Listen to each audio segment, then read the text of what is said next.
Breaking news, Nigerians. Explosive shock.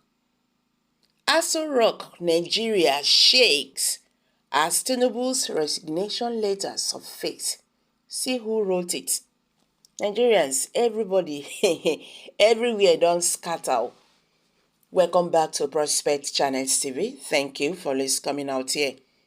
If you are just joining us, please kindly subscribe to this channel and don't forget to give us a thumbs up. Please don't forget to share so that others will understand what is going on in Nigeria political landscape.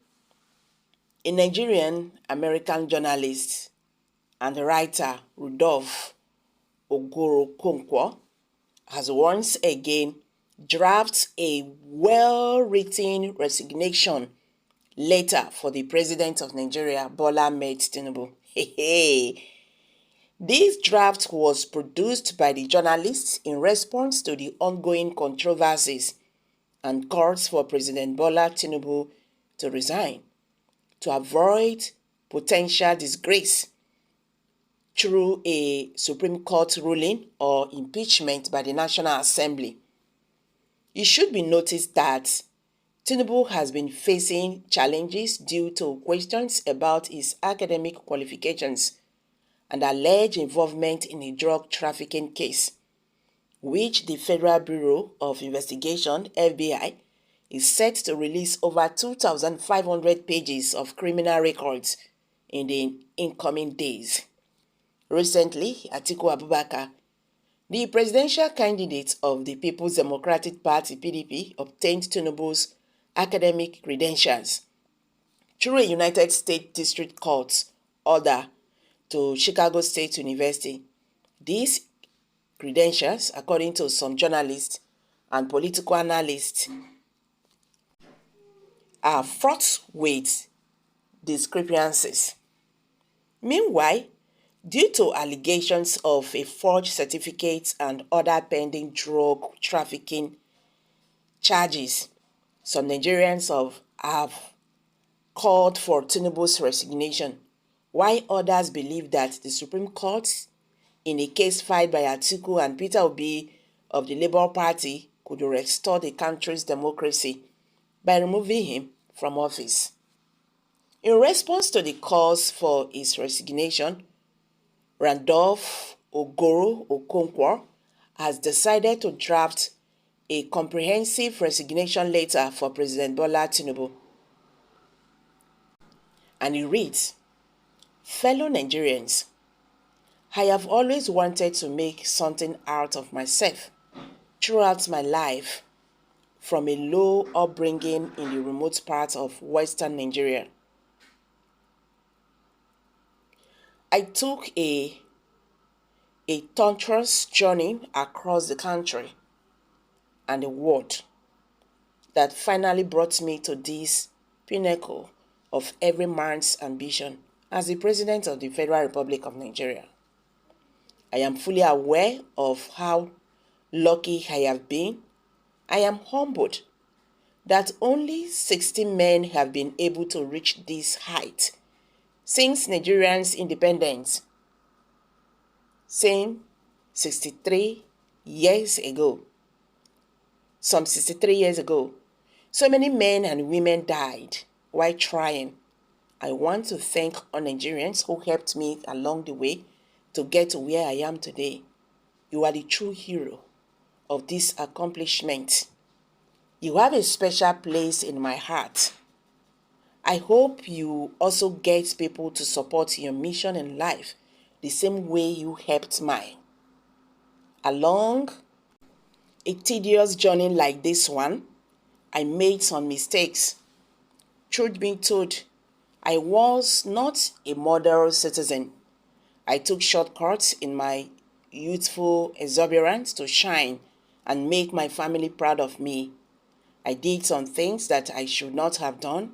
I sincerely regret these things that I did, which were unethical and unbecoming of someone who desired to lead others. Leadership is not only about ideas. It's not only about profits and getting things done. It is also about morality, integrity, and doing the right thing. I am sure that when you hear my real story, the odds that sacked against me from birth, you will find in your heart the will to forgive. The devil did not make me to do it. If anything, it is the evil in me and in every man, which I failed to suppress. But I am only human. Destructive behaviors do not drop from hell. They start like drops of rain on a solid soil until they gradually erode the resistance, one particle at a time.